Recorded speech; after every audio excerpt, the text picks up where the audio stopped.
now.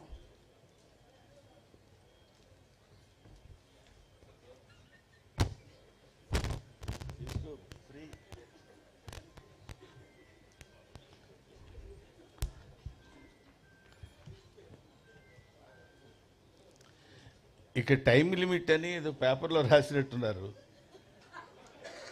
అంటే ఒక్కొక్కళ్ళు ఎంతసేపు మాట్లాడాలనేది. అదే సార్, నేను కూడా దానికి పెద్ద ఉదాహరణ ఏంటంటే సంజయ్ కిషోర్ అనేవాడు 5 నిమిషాలు మాట్లాడాడు. మీ అందరికి గుర్తుండి ఉంటుంది. సరే, ఏమైనా అయ్యో సంజయ్ కిషోర్ గారి గురించి జయసుధ గారు చెప్పడం మర్చిపోయారంట. దా లేదు కదా, పోన్లేమ్మా. తర్వాత అయిపోయిన తర్వాత మీరు అందరం వెళ్ళిపోయేటప్పుడైనా మీరు వచ్చి మాట్లాడచ్చు, ఏం ప్రాబ్లం లేదు. అతను ఉంటాడు, అతను చాలా చాలా తెలివిగా మాట్లాడాడు సంజయ్ కిషోర్ అనేవాడు. తర్వాత ఆయన గురించి ఎవరైనా మర్చిపోతారేమో అన్నీ చెప్పేసుకున్నాడు. పాపం మురళీమోహన్ గారు ఏదో అన్నారంట, అది నేనే చెప్తాను ఆయన మర్చిపోతాడేమో అంటే, కాదు కాదు నేను చెప్తాలే, నాకు వదిలేయబోయా అదే అన్నాడు ఆయన. ఏమైనా ముందుగా పద్మవిభూషణుడు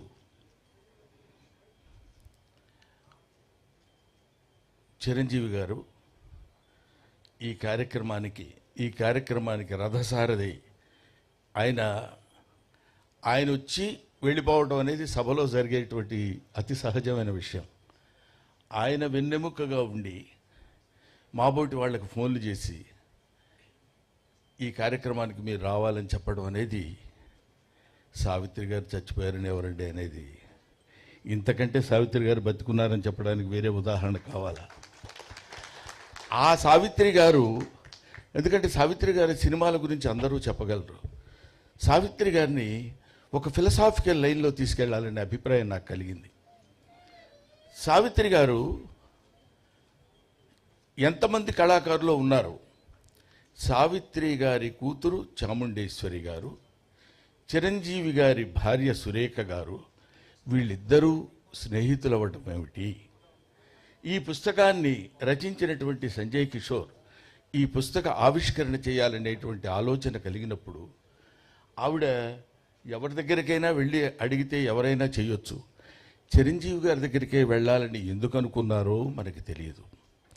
వెళ్ళినప్పుడు నేను చాలా కొంచెం హెక్టిక్గా ఉందండి అనేటువంటి ఆలోచన లేకుండా వెంటనే ఎస్ అని ఎందుకు చెప్పాలి అనుకున్నారు? వీటన్నిటికీ వెనకాలుండి నడిపించినటువంటి ఒక అదృశ్య శక్తి, అదే సావిత్రమ్మ ఆత్మ. ఆవిడ నడిపించుకుంది, ఆవిడ చేయించుకుంది ఈ ఫంక్షన్. ఆవిడ దగ్గరుండి, నాన్న చిరంజీవి నేను చనిపోయాను అంటున్నారు అందరూ. కాదు, నేను బతికే ఉండాలి, బతికే ఉన్నాను అన్న విషయం నువ్వు చెప్తే అందరూ నమ్ముతారు. నువ్వు చెప్తే అందరూ, తెలుగువాడు, తెలుగు మాట్లాడేటువంటి తెలుగు ప్రేక్షకుడు ఎవడైనా నువ్వు చెప్తే ఆనందిస్తారు, నమ్ముతారు. నాన్న నీ చేతుల మీదుగా నా పుస్తకాన్ని ఆవిష్కరించరా అని చెప్పిందేమో అనేటువంటి భావన నాకు కలుగుతుంది.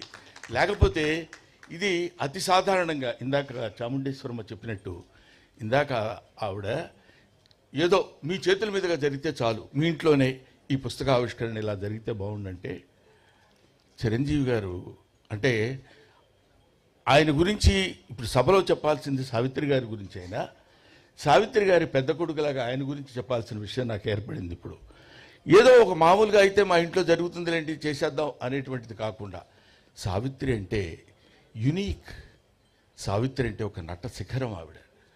ఆవిడ గురించి ఒక చిన్న ఫంక్షను ఎక్కడో ఇంత ఫంక్షన్ పెట్టి అయిపోయింది అని నలుగురు కెమెరాలతో చేసేటువంటిది కాదు. సావిత్రి ఫంక్షన్ అంటే సావిత్రి ఫంక్షన్ లాగే ఉండాలి అంతా. ఎందుకంటే ఆవిడ ఎడం చేత్తో ఎంతమందికి ఎన్ని దానాలు చేశారు, ఎంతమందిని ఆవిడ అంటే నటనాపరంగా తీసి పక్కన పెడదామండి, దాని తర్వాత మాట్లాడుకుందాం. అటువంటి మహనీయురాలైనటువంటి ఆ మహానటి సావిత్రి గురించి ఆయన పెద్ద మనసు చేసుకుని ఇంతమందిని ఆహ్వానించి, ఆయన పిలిస్తే రాకుండా ఎవరు ఉంటారండి? బ్రహ్మానందం కూడా 11 గంటల వరకు ఉంటాడు, అదొక చరిత్ర. కాబట్టి అటువంటి మహనీయుడు తలపెట్టినటువంటి ఈ కార్యక్రమం ఎవరు చేశారు ఇది ఇంకెవడయ్యా వాడు, ఆ సావిత్రమ్మే చేసుకుని ఉంటుందని నేను మనస్ఫూర్తిగా నమ్ముతున్నానమ్మా. అది అందువల్ల ఆ కార్యక్రమాన్ని ఆయన నోవనలేడు. ఇంత అద్భుతంగా ఇంతమంది కలిసి ఇక్కడ చేయగలుగుతున్నారంటే ఆ సావిత్రి యొక్క గొప్పతనం. ఇక్కడ బ్రహ్మానందం నువ్వు చాలా బాగా యాక్ట్ చేసావు, ఇన్ని సినిమాలు చేసావు, నువ్వు ఇంత నటుడివి ఎంత నటుడివి అని అన్నప్పుడు ఎప్పుడన్నా ఒకసారి నిజమైన మళ్ళీ లేకపోతే మళ్ళీ ఎందుకంటారు ఇలాగా చాలా గొప్పవాడేమో నేనని ఫీల్ అవుతున్నప్పుడు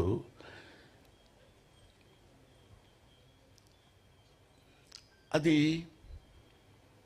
ఆవిడ నటించేటువంటి సినిమాలు ఏదైనా ఒక్క సినిమా అంతా కూడా కాదు, ఒక సీన్ అంతా కూడా కాదు, ఒక ఎక్స్ప్రెషను. ఇందాక పరుచూరి గారు చెప్పినట్టు ఒక ఎక్స్ప్రెషను. డాక్టర్ చక్రవర్తిలో ఒక పాట ఉంటుంది. ఆ పాటలో అమ్మ నటించినటువంటి విధానం చూస్తే ఒక్క సెకండ్లో అంత రొమాంటిక్గా నీవు ఆ పాట ఏంటి, నీవు లేక వీణ నిలువు లేక వీణ పలుకలేనన్నది, నీవు రాదా నిలువలేనన్నది. ఆ పాట ఒకసారి దయచేసి మీ అందరికీ చేతులెత్తి నమస్కారం చేసి చెప్తున్నాను, గూగుల్లో కొడితే వస్తుంది, పాట చూడండి. ఇప్పుడు మేము మహానటులం, మేము చాలా గొప్పవాళ్ళమని బోర్డులు పెట్టుకునే వాళ్ళందరూ ఆ పాట ఒక్కసారి చూస్తే కనువిప్పు కలిగి వాళ్ళల్లో ఉన్నటువంటి నట అహంభావం మొత్తం దద్దలిపోయి పగిలిపోయి ముక్కలైపోయి ఆ తల్లికి చేతులెత్తి నమస్కరించాలనిపిస్తుంది. అది ఆవిడే ఎంతటి గొప్ప నటి అని చెప్పడానికి, అయ్యో ఆవిడ చూడలేకపోయామన్న బాధ కంటే ఇలా చూస్తున్నప్పుడు ఇలా చేయాలా, ఇలా చేస్తే ఇది కదా నటన, ఇది కదా యాక్టింగ్ అని చెప్పినప్పుడు నేను కొంచెం తెలుగు చదువుకున్నవాడు కాబట్టి తెలుగు మాస్టర్గా ఒక విషయం చెప్పాలి.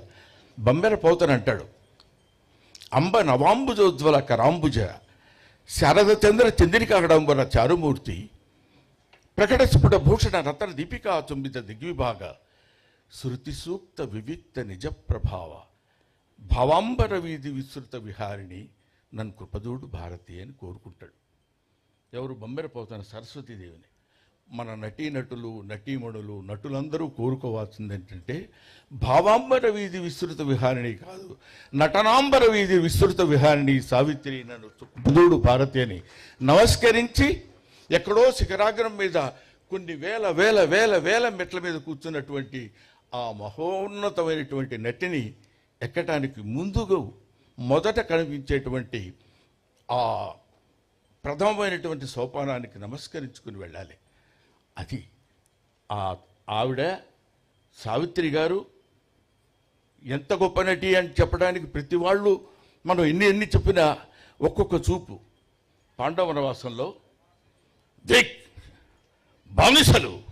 బానిసల కింద అహంభావమా దుశ్శాసన తోడ్కొని రమ్మా బంధకిని అని ఎస్వి రంగారావు గారు గద్దించి అడిగినప్పుడు మిక్కిలినేని రాధాకృష్ణమూర్తి గారు తీసుకొచ్చేసి ఆవిడ అక్కడ నిండు సభలో పడుకోబెట్టినప్పుడు ఆ తర్వాత ఎంతమంది ద్రౌపదీలకు వేశారో తెలియదు కానండి, కృపాచార్యుడిని ఎలా చూడాలో అలా చూస్తుంది, ద్రోణాచార్యుడిని ఎలా చూడాలో అలా చూస్తుంది, దుర్యోధనుడిని ఎలా చూడాలో అలా చూస్తుంది, దుశ్శాసనుడిని ఎలా చూడాలో అలా చూస్తుంది, కృపాచార్యుడిని ఎలా చూడాలో అలా ఒక్కొక్క చూపులో ఒక్కొక్క వైవిధ్యాన్ని కనపడేటట్టు చూసి ఈవిడేనా ద్రౌపది, నిజంగా ద్రౌపది ఈవిడేనేమో అనే భావన కలిగించేటువంటి శక్తి సత్తా ఉన్నటువంటి మహానటి. ఆవిడ గురించి మాట్లాడుకోవటానికి ఇంతకంటే ఇంకేం కావాలి? ఆవిడ గురించి మాట్లాడుకునేటువంటి అవకాశం మనకు కలగడం, ఆవిడ గురించి మాట్లాడి తరించేటువంటి భాగ్యాన్ని నాకు కలుగజేసిన చిరంజీవి గారికి నా హృదయపూర్వకమైన నమస్కారాలు తెలియజేస్తున్నాను. ఎస్వి రంగారావు గారు ఇందాక ఆయన చెప్పినట్టు ఎస్వి రంగారావు గారితో పోటీపడి నటించడం అంటే మామూలు విషయం కాదు. ఎస్వి రంగారావు 6 అడుగుల ఆజానుబాహుడు. ఆయన ఎక్కడ మన ఇది జకర్తా కాదండి, ఎస్వి రంగ కీచకుడుగా నర్తనశాలలో చేస్తున్నప్పుడు మధుర తీసుకొని రమ్మని పంపిస్తుంది చెల్లెలు. సైరంధ్రి తమ్ముడికి మధుర తీసుకెళ్ళి ఇచ్చిరా అంటుంది. అక్కడ ఒక సందిగ్ధంలో ఉన్నటువంటి చిన్న ఎక్స్ప్రెషన్, వెళ్ళాలా వాడంత దుర్మార్గుడో తెలుసు కదా అన్నప్పుడు ఇద్దరు అలాగా రెండు కొదమ సింహాలు పోటీ పడ్డట్టు ఉంటాయి. ఒక ఆడసింహం, ఒక మగసింహం. ఏయ్ ఏయ్ చెయ్యి, నువ్వు ఎంత చేస్తావు, నేను చూడు ఎంత చేస్తాను అని రెండు పోటీ పడి నటించినట్టు అనిపిస్తుంది.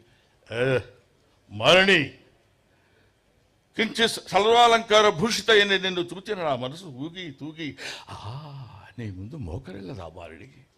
5 భర్తలకు భార్యనే దానవు, ఆరవడుగా నన్ను అంగీకరించలేవా, ఆనందపడతలేవా మారణిరా అంట. ఎస్వి రంగారావు మాట అన్నప్పుడు సావిత్రి చూస్తుందండి, అమ్మ చూస్తుందండి అంటున్నాను, ఏమనుకోవద్దు ప్రేక్షకుడిని. ఆవిడ చూస్తారండి అంతే బాగుండదు. ఆవిడ ఎలా చూస్తుందంటే, నీచత్వంలో కూడా ఇంత పరాకాష్ఠ ఉంటుందా? 5 భర్తలకు భార్య అయిన దాను ఆరవడుగా నన్ను అంగీకరించలేవా, ఆనందపడతలేవా మారణిరా, మన కోసం హంసతురిగా పల్పం ఎదురు చూస్తుందా అంటాడు. ఆయన తండ్రి కూతుళ్ళుగా కూడా వేశారు, వాళ్ళు తండ్రి కూతుళ్ళుగా కూడా నటించారు. కానీ ఇక్కడ ఒక పరమ నీచమైనటువంటి, పరమ దారుణమైనటువంటి, కామానికి బానిసైనటువంటి ఒక మూర్ఖుడిగా అతను నటిస్తుంటే, అక్కడ అసహించుకుని జుగుప్సాకరంగా ఉండేటువంటి ఒక వ్యతిరేకించే ప్రేయసిలా నటించడం అంటే, ఇలాంటివి ఎన్నెన్ని చెప్పాలి సావిత్రమ్మ గురించి. ఆవిడ ఒక విశ్వనట మహావృక్షం, ప్రపంచమంతా వ్యాపించినటువంటి ఈ నటీనటులకు కనువిప్పు కలిగించేటువంటి మహానట వృక్షం ఆవిడ. ఆ వృక్షం కింద ఎన్నో పూలు కాయలు పండ్లు రాలిపోతే మాలాంటి నటులు అక్కడ వేలుకుని చిన్న సజ్జలో ఆ పూలు అవి వేలుకుని వెళ్ళిపోవాల్సినటువంటి స్థితి ఉన్నటువంటి వాళ్ళం. అటువంటి వాళ్ళని చాలామంది మనం ఏమనుకుంటామంటే ఈ లలిత కళలు అంటారు. లలిత కళలు అంటే మామూలుగా ఫైన్ ఆర్ట్స్ అని ఇంగ్లీష్లో అంటారు, తెలుగులో దాన్ని తెలుగు చేసేటప్పుడు లలిత కళలు అంటారు. లలిత కళలు అంటే లలితములైన కళలు అని, చాలా సునిశ్చితమైన కళలు అని కాదు. లలిత కళలు అంటే లలితా గాయత్రి యొక్క అంశ కలిగినటువంటి కళలు, లలితా గాయత్రి యొక్క అనుగ్రహము కలిగినటువంటి కళలు. అవి కొంతమందినే ఆ తల్లి చూజ్ చేసుకుంటుంది, కొంతమందినే అలా పట్టుకుని పైకి తీసుకొస్తుంది. అలాంటి వాళ్ళలో లలితా గాయత్రి స్తన్యాన్ని కోరినటువంటి ప్రథమ అద్భుతమైనటువంటి తెలుగు బిడ్డ నిశంకర సావిత్రి. నిశంకర సావిత్రి అనడానికి ఆవిడ ఎంత మహానటి అంటే అంత మహానటి అని ఏ శంక లేకుండా చెప్పవచ్చు. నిశంకర సావిత్రి అంటే అంత గొప్పది. అటువంటి ఆవిడ గురించి ఎన్నెన్ని చెప్పుకోవాలని చెప్పండి. అటువంటి మహానటి ఆవిడ తలుచుకుంటేనే ఆహా ఇది చాలు కదా, ఇది గాక సాఫల్యం, ఇది గాక జన్మ సరితార్థం ఇంకొకటి కలదే.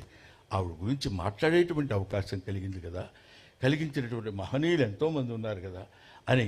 అమ్మ చాముండేశ్వరి, అయ్యా గోవిందరావు గారు, మీరు ఏదో అంటారు సావిత, తల్లి గురించి ఈ వయసులో అమ్మని ఎలాగైనా బతికించుకోవాలి అనేటువంటిది. బతికించుకోవాలంటే అమ్మ చచ్చిపోతే బతికించుకోవాలమ్మా.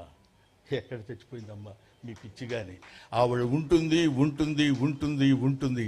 నటన భావాంబర వీధిలో విస్తృతంగా విహరిస్తూ ఉంటుంది, నటనాంబర వీధిలో నివసిస్తూ ఉంటుంది ఆ మహానటి సావిత్రి. ఆ తల్లికి నా హృదయపూర్వకమైనటువంటి నమస్కారాలు తెలియజేసుకుంటూ, అంటే ఆవిడ నమస్సులు తెలియజేసుకుంటూ అని నేను ఎందుకన్నానంటే, చచ్చిపోయిన వాళ్ళకి నివాళులు అని చెప్తారు. నాకు ఇంకా ఆవిడ చచ్చిపోయిందనే మాట నా నోటి నుంచి రావాలని నాకు ఇష్టం లేక నేను చెప్తున్నాను. ఎదురుగా కూతున్నారు మా అరవింద్ గారు, ఆయన వాళ్ళ నాన్నగారు ఉన్నారు. మాకు చిన్నప్పుడు మోగ మనసుల్లో వీళ్ళిద్దరు కాంబినేషన్ ఉండేది. ఇదిగా ఇటు పక్క రొయ్యలు, ఇటు పక్క కొరమైన చేపలు, ఇటు పక్క ఇవి వచ్చే నా వల్ల కాక అనేవాడు ఆయన. ఏంటి ఈయన ఇలా అన్నప్పుడు ఒక చిన్న మోగ మనసుల్లో సావిత్రమ్మ గారు ఆయన చేస్తున్నటువంటి నటన కాకుండా క్యారెక్టర్ పరంగా ఒక చిన్న నవ్వేది. మీరు ఒకసారి వీలుంటే ఒకసారి చూడండి. ఇలాగ ఎన్ని కోటి సీన్లో ఇహసద్గా అది శవం అది అని ఆయన ఒక మహానటుడు. ఇలాంటి మహానటుల యొక్క సమ్మేళనం అదొక మంచి మనసులు. ఇది మహానటుల యొక్క సమ్మేళనం. ఆ రోజుల్లో ఎస్వి రంగారావు గారు, సూర్యకాంతమ్మ గారు, అల్లు రామలింగయ్య గారు, ఎన్టీ రామారావు గారు, నాగేశ్వరరావు గారు, ఎవరు కృష్ణరాజు గారు, శోభన్ బాబు గారు, ఇలాంటి కన్నామ్మ గారు ఆవిడ, ఇలాంటి వాళ్ళని ఎవరిని మనం అంటే ఇంకా కన్నామ్మ గారు మాకంతా లేదు కాబట్టి ఒకవేళ మిస్ అయి ఉండొచ్చేమో కానివ్వండి. అంతటి మహనీయులైనటువంటి గడ్డ పుట్టినటువంటి మన తెలుగు గడ్డ మీద ఆ మహానటి సావిత్రి పుట్టింది. ఎంతమంది ఉన్నా Savitri she is not 3, Savi 1. Thank you very much. నాకు ఈ అవకాశాన్ని కల్పించిన మీ అందరికీ నా హృదయపూర్వక నమస్కారాలు తెలియజేసుకుంటూ, ముఖ్యంగా ఈ పుస్తక రచన ఆ పాపం అతను చెప్పబోతే సూసైడ్ చేసుకుంటాడు. అతని పరిస్థితి అది. ఎందుకంటే నేను ఇంత కష్టపడి రాశాను, ఈయన సావిత్రి గురించి చెప్తున్నాడు కానీ నా గురించి చెప్పడం ఏంటనే దాని నుంచి బాగా నాకు తెలుసు అతను ఎంత మనోవ్యత చెందుతున్నాడో. కానీ ఏమైనా ఇందులో నేను హాస్యస్పూర్వకంగా మాట్లాడినా కొంత నిజాయితీ ఏముందంటే, చిన్నప్పటి నుంచి సావిత్రి గారి గురించి, సావిత్రి గారి యొక్క జీవితాన్ని గురించి ఔపోసన పట్టినటువంటి ఒక చిన్న ప్రాణి సంజయ్ కిషోర్. నాకు నిజంగా అంత కమిటెడ్గా ఏదో చేసేద్దాం అని కాకుండా కమిటెడ్గా సావిత్రమ్మ అని ఎంతమందినో పిలిచేది, ఫోటో సెక్షన్స్, ఎగ్జిబిషన్స్ పెట్టి 15 కంటిన్యూస్ ఇయర్స్గా చేయటం అంటే నిజంగా అలాంటి వాళ్ళు ఉండబట్టే ఇలాంటి కొంతమంది నటులు బతుకుతున్నారా అన్న భావన అదంతా తయారు చేసుకొని వచ్చాడు కాబట్టి, మీలాంటి వాళ్ళ దగ్గరికి ఆ బుక్ తీసుకురాగలిగాడు కాబట్టి, ఆ పుస్తకం ఇంత ప్రచురణ పొందింది కాబట్టి, ఇంతమంది కొన్ని కోట్ల మంది మళ్ళీ ఒకసారి సావిత్రమ్మను మననం చేసుకోవడానికి అవకాశం కల్పించినటువంటి చిరంజీవి గారికి చేతులెత్తి నమస్కరిస్తూ, నువ్వు ప్రామిస్ చేస్తే నేను పిలుస్తాను, మైక్ దగ్గరికి రాకూడదు, నువ్వు రాకూడదు. Thank you very much. Thank you. ధన్యవాదాలండి.